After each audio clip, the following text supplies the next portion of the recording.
If Carlo Ancelotti is walking around with all the trophies on his head, it would be an incredible, difficult feat, considering that is now 4 European Cups. Like Gazzetta saying, magic Carlo, the front page of Corriere dello Sport. Where's the... Oh yeah, there it is in the middle. Of course, I'm trying to find it there. Oh goodness! Don't mention the F word. Tutto Sport saying Real League. I'll be honest, I don't know why we bother putting those up, because you've got no idea. There was probably an email. It was an email. It's an extraordinary resume. When you take a look at Where's Everton? Said managed Everton.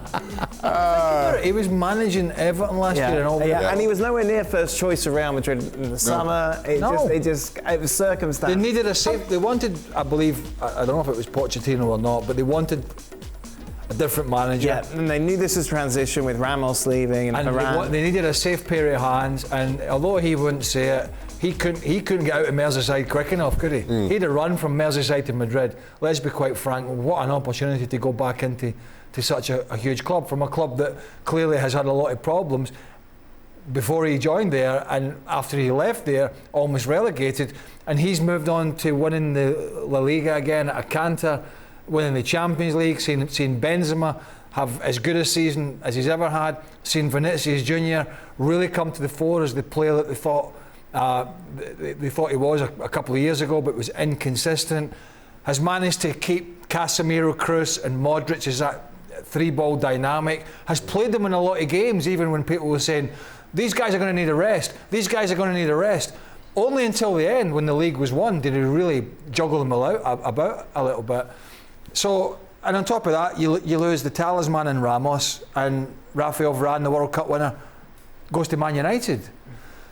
There was a lot to digest for him. So often we talk about perfect fits, and Ancelotti this season in particular epitomised that.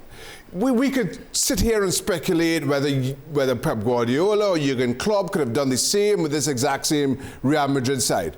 But given everything that was going on with Real Madrid that Craig just spoke about, you needed somebody with that steady head. And while we can speculate about other managers, no question that Ancelotti has come in, and he was the perfect person for that dressing room. He was the perfect person to manage the dressing room, perfect person to handle the boardroom and a president, and even all the kind of speculation and talk around his own job over the last few months. And now nobody begrudges Ancelotti this win. We had a crew in Paris yesterday for the Champions League final. They were on the show, and we had the perfect fit for that show, and Stuart Robson, who was the angriest man on the planet yesterday. And sometimes you just need somebody who's a fit for a certain dynamic. I've never seen somebody so desperate to share the title of angriest man. No, I didn't share it. He superseded me yesterday. I don't know what was wrong. Is it unique to the squads that Ancelotti's had? If you look at Ancelotti, you would say similar temperaments as Zidane, both obviously so successful at Real Madrid. Is there something about their temperament and this squad and this side that is unique, in a sense that could he go somewhere else and achieve what he did?